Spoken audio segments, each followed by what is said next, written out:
Good afternoon. First of all, we have to be grateful, and I'd like to thank the Global Embassy of Activists for Peace for the invitation. For me, it has been an honor for me and a pleasure to be here, and I'd like to thank and to also please refer my gratefulness to Dr. William Soto, the Executive President, as well as to Dr.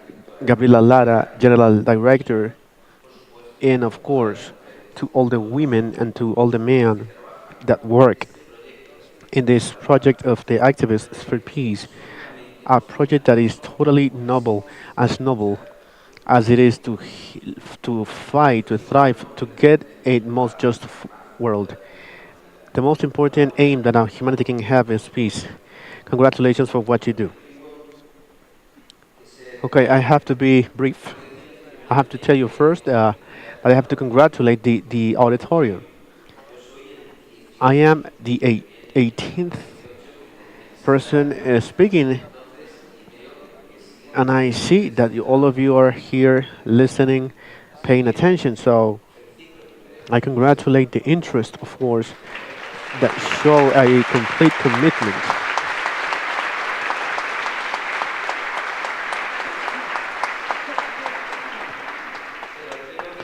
But I have to try to be brief. For a lawyer, that's difficult, but I have to try, and because if I am not, I will be going against the human rights of you sitting down here. I will be subduing you to a bad treatment because this is a very intense day with many interventions, many speeches, and all of them, all those participations full of content, all of them excellent. All the speaking, all these, yes, the speakers have been great and have said really important things along the day. So I will try to be brief. Today, we are to be congratulated. Today have been named and elected two Nobel Prizes. In the context of an encounter like the one of today, we have to congratulate ourselves because two people just justly, fairly named or appointed. There were many names. The communication media were speaking about all kinds of names. Even the president of North Korea was named by somebody proposing him.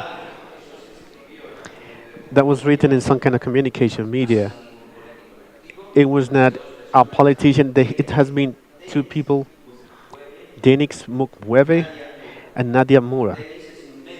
Denis is a doctor from Congo, gynecologist who has helped thousands of victims of rapists by the armies and the guerrillas. Nadia Mura is a survivor from the genocide that was produced in Iraq, in Syria, by the terrorists, fundamentalist terrorists, Islamic terrorists. ISIS kidnapped and prosecuted and kidnapped women.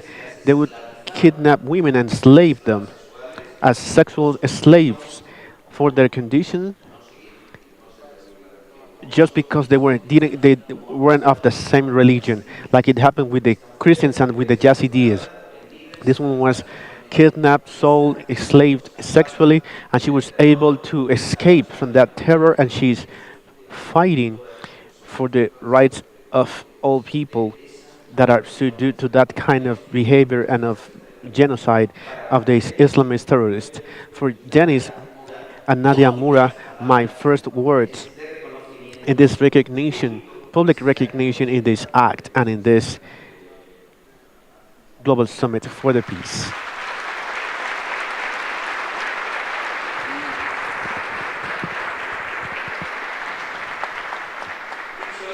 Having said this,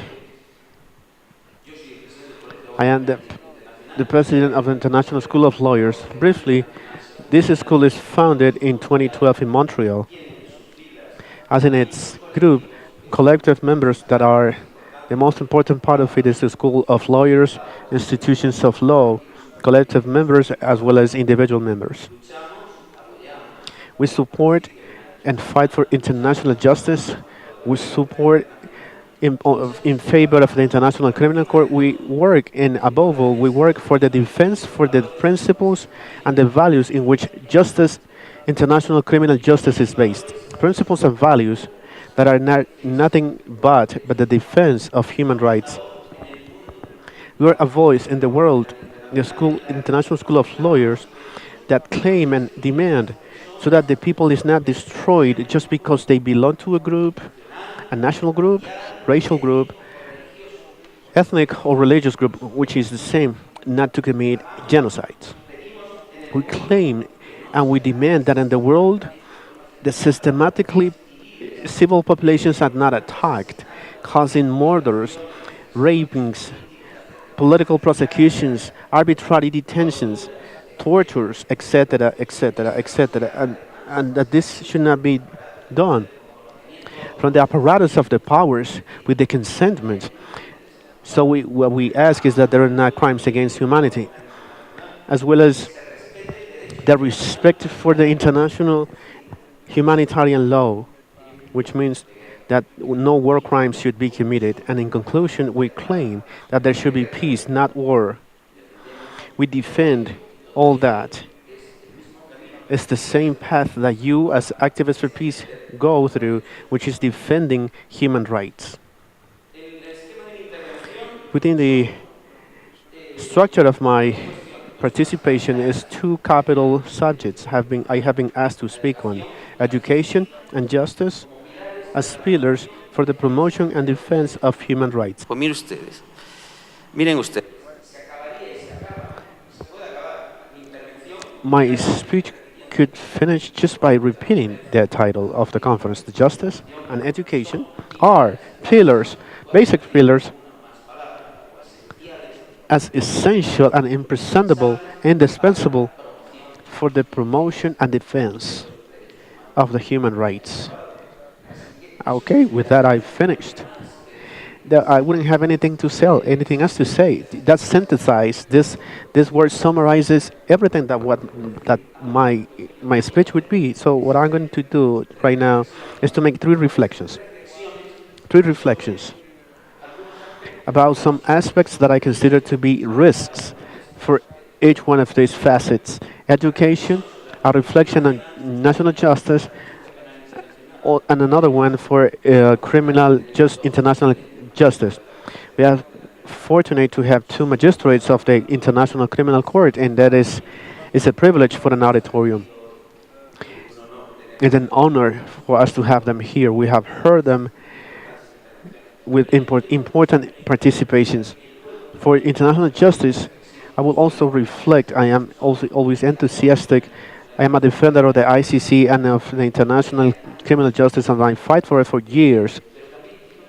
But I want to raise up a voice, a voice as a critique in some aspects. We don't have to be pleasant in all things, and we also have to reflect on what things should be improved. The magistrates also spoke to the really important things that need to be improved in the future, or goals for the future, to make justice better, international justice, criminal justice to be better, and of course the functions and the objective functions of the court, International Criminal Court.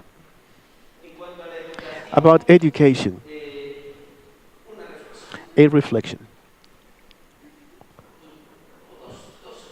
Two aspects of education. Education is a pillar, it's a basic and essential pillar for the defense and promotion so that the human rights can be effective in the world. Of course, super of course, but any kind of education. What kind of education is necessary? For some time in my life, I dedicated to study the Holocaust. I studied in Israel, in the GEAP institution, as well as in the Bansen in Berlin. I attended a seminar in the Hebrew University, and I deepened into this topic. There was an aspect that produced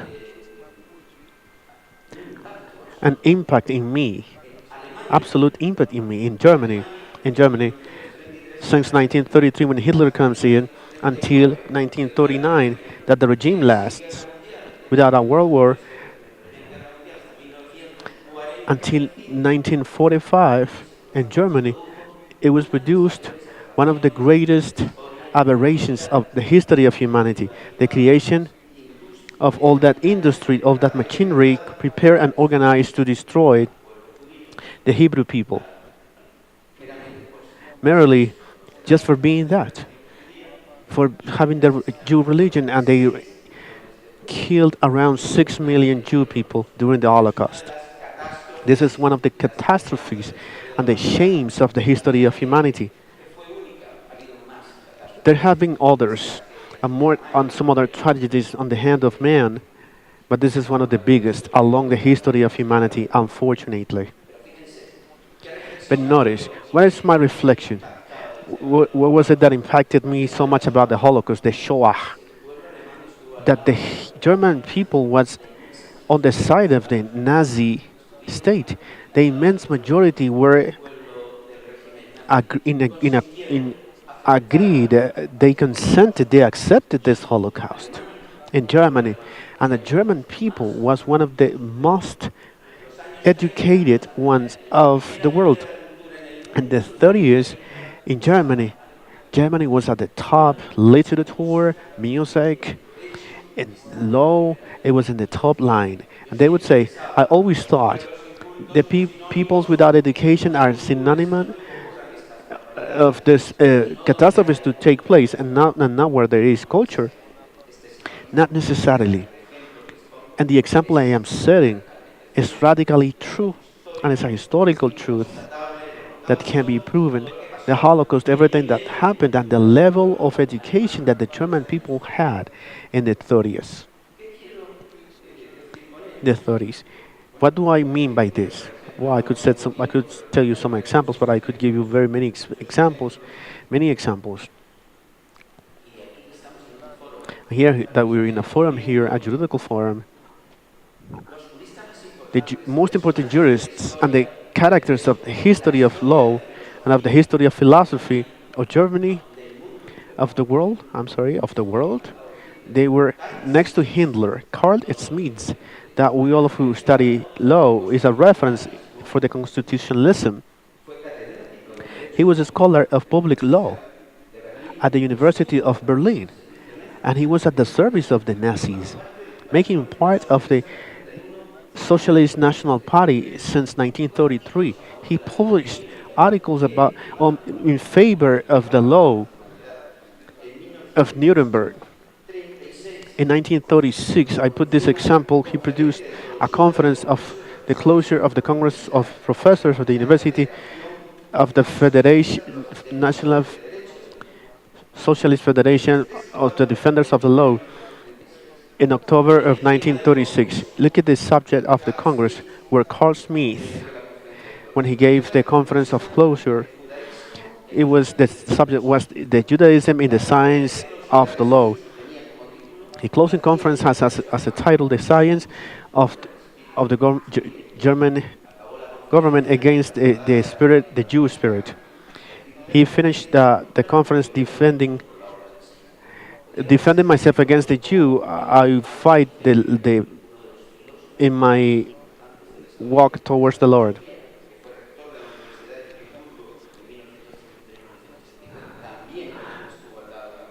This is another example of another person who also signed as scientist. They say he expressed our trust in Adolf Hitler as the chief of the state who will be able to save the German people from the necessities and the scarcities of the oppression. All this what means is the culture doesn't mean defense isn't a guarantee of protection of human rights, and the example is that an educated people with educated inhabitants was able to conduct that catastrophe, which was the Holocaust. A conclusion of this reflection, I will finish with education. Educating is very important, but educating without principles and values is, educating with principles and values is essential. The solidarity, the respect for life, the respect for liberty of people, the respect for equality and no discrimination. All that is what we have to teach, that needs to be taught. In conclusion, to teach based on principles and values that can make us human beings with dignity. Principles and values, in consequence, enable us, allow us, allow the human rights to be respected. A parenthesis and an example. Also, I didn't want to skip this because it called my attention. The Nazi Holocaust has a third phase, which was the final solution when they decide in the Conference of Bands in 1942, in January of 1942, that they were going to organize and to send everyone in trains to the fields of extermination in an organization, in an industry of crime and of terror, perfectly designed and perfectly organized. That was the final decision in January 1942. They came together in Wannsee conference. This a small, beautiful place. It's a small, like it's a foundation nowadays. I studied there. I took a course in the Wannsee Foundation back then. Still the same. There they came together and they spoke and they came to the final agreement of the solution, to the so-called final solution. Among the ones that were there, five were doctors in law. There were graduate lawyers. There was a doctor in philosophy and political sciences, and the representatives of the apparatus. Culture or education doesn't mean the promotion of human rights without teaching based on principles and values. Principles and values that are taught to us by the International Declaration of Human Rights. Having said this, in terms of justice, I want to say two things about justice. Of course, justice is essential. Without justice, there's no protection of human rights. It's impossible. A citizen cannot feel that the one that is going to protect the citizen, who is going to protect the citizen, the last voice, the last place where the citizen can go who's without protection is the place of justice. Justice has and should protect the human rights, and that's one of its essential functions. National justice and international justice, both. It's not a competence of the European Tribunal for Human Rights or of the African Court for Human Rights or of the Inter-American Court for Human Rights. It's a competence of each and every one of the judges in every place. When they're judging human rights, it should inspire the daily work of each one of them. National justice is then one of the essential factors for the protection of human rights. Any kind of national justice? No. I refer to everything that has been said here. There was a panel before ours. Justice, any kind of justice? No, no, no, it's not any kind of justice, and even less. It should only be the kind of justice that comes from a democratic state with the rule of law. That justice that is based in the essential pillars of the rule of law, indeed. The principle of the division of powers, the judicial independence, the magistrates, the judges cannot be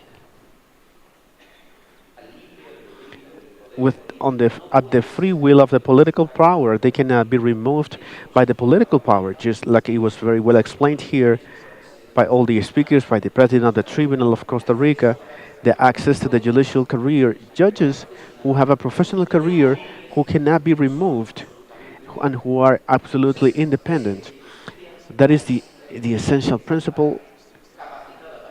In that case, justice is able to protect the human rights, a rule of law that defends all guarantees with no spaces for impunity for anyone, the presumption of innocence, and the full right to a defense, and of course justice due to the principles and rules of the deontology, of the honesty of the professional. That is the justice of a democratic state with the rule of law that is ready to protect human rights. And lastly, international justice also protects human rights. There we have the international courts for protection of human rights. Of course, they play a role, extraordinary role, and I congratulate the president of the African Court for that work that they are doing, such a difficult work, but so important. I congratulate you, as well as the other tribunals that have more time of work. But international criminal justice, which is the topic that I would have been happy to be speaking for all the afternoon, but I told you that I have to brief. I've always been enthusiastic since 23. I represent the General Council of the Spanish lawyers. I took many courses for international law in Madrid in many places. I've always been very enthusiastic because I have believed in international criminal justice. I can tell you that we have already spoken about the ICC and very well spoken because we have two specialists. But I tell you something, the International Criminal Court is not that it has been an important step for the history of the law. It's been a very, very important step for the history of humanity.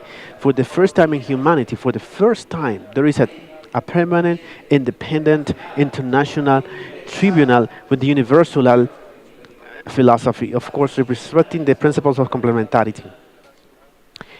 The international justice and the International Criminal Court can, should, and I would say that they must do a very important work for the defense of human rights in the world. Working, the International Criminal Court working with its daily work, sending a message to the world daily.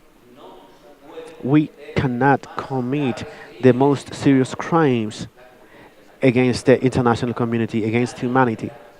Nobody is going to have impunity. To work for that is to contribute to security in the world. It's contributing also to the maintenance of peace, and it's also getting peace. Now, a reflection, and I'll finish here.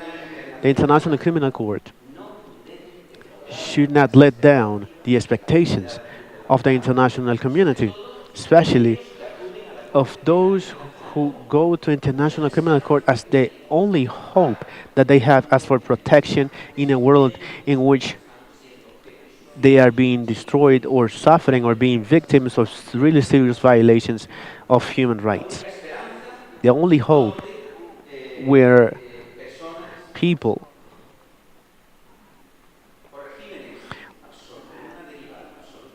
with regimes with a really abnormal derivation subdues the people to prosecution of all kind, political prosecution, to tortures, to murders, violations, etc., from the structures of the apparatus of the power or with the consent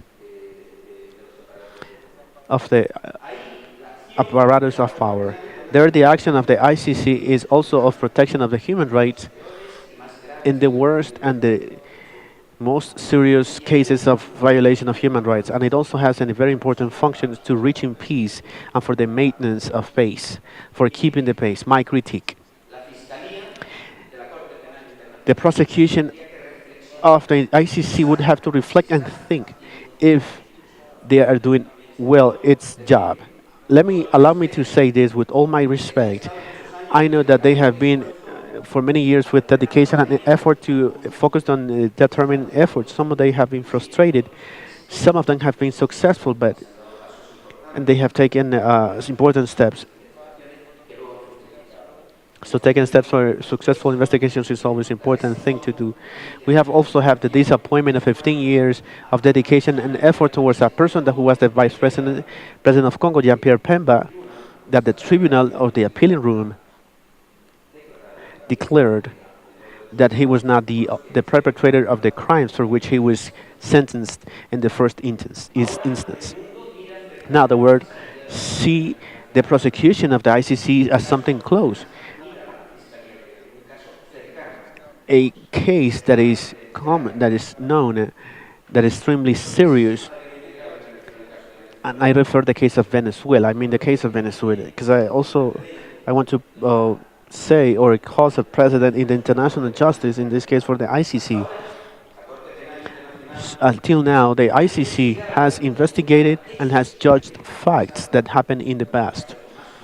The case of Tomás Luangadillo, who was sentenced in 2012 to 14 years, that was explained this morning, for recruiting children for war, and he was sentenced.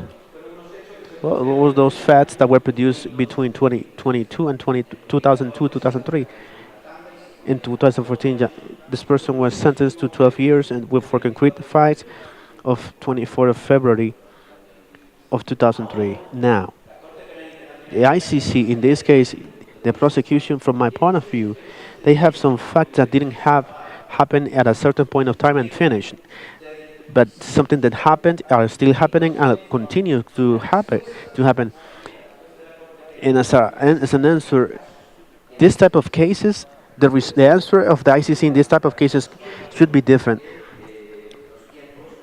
The times that have been marked in the other procedures cannot be the same, because a slow justice is not real justice. But the cases in which the violations and the crimes continue to be taking place, in those cases, we have to act with much more celerity,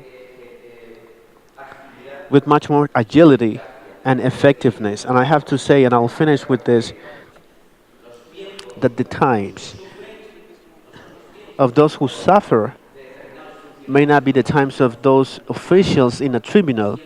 The times, I know the complexity of the criminal investigations at the ICC. It's not easy, and I know that. But a reflection they should make.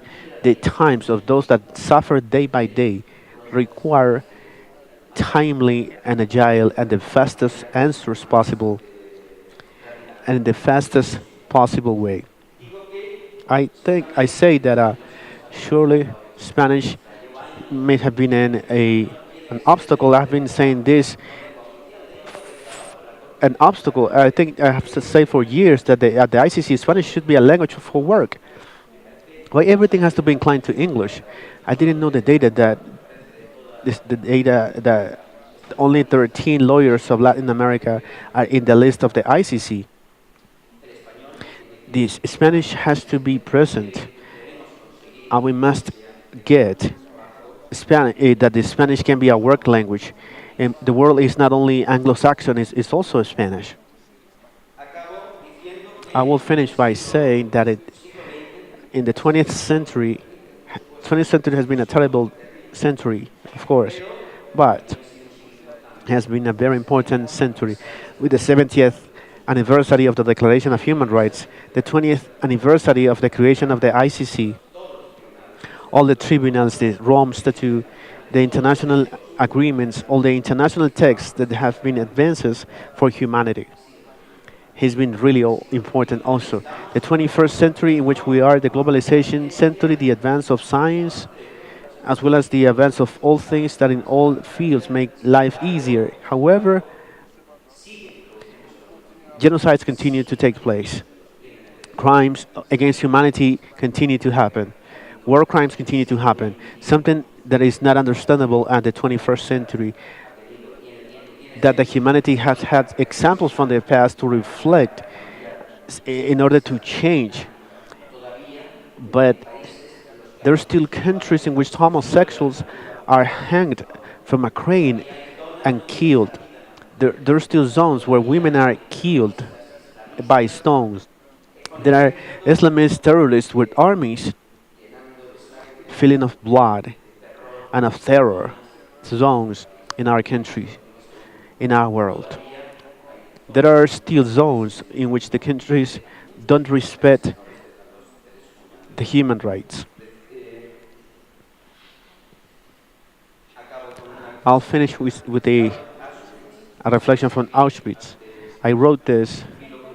I've wrote it and published it from Auschwitz, from the dream of the Great Serbia, going from the Rwanda genocide. Humanity it continues to to see the systematization of the crimes by the desire of power of individuals without scruples.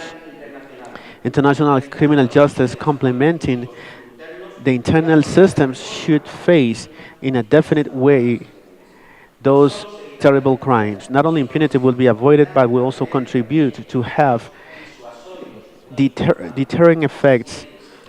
Very important.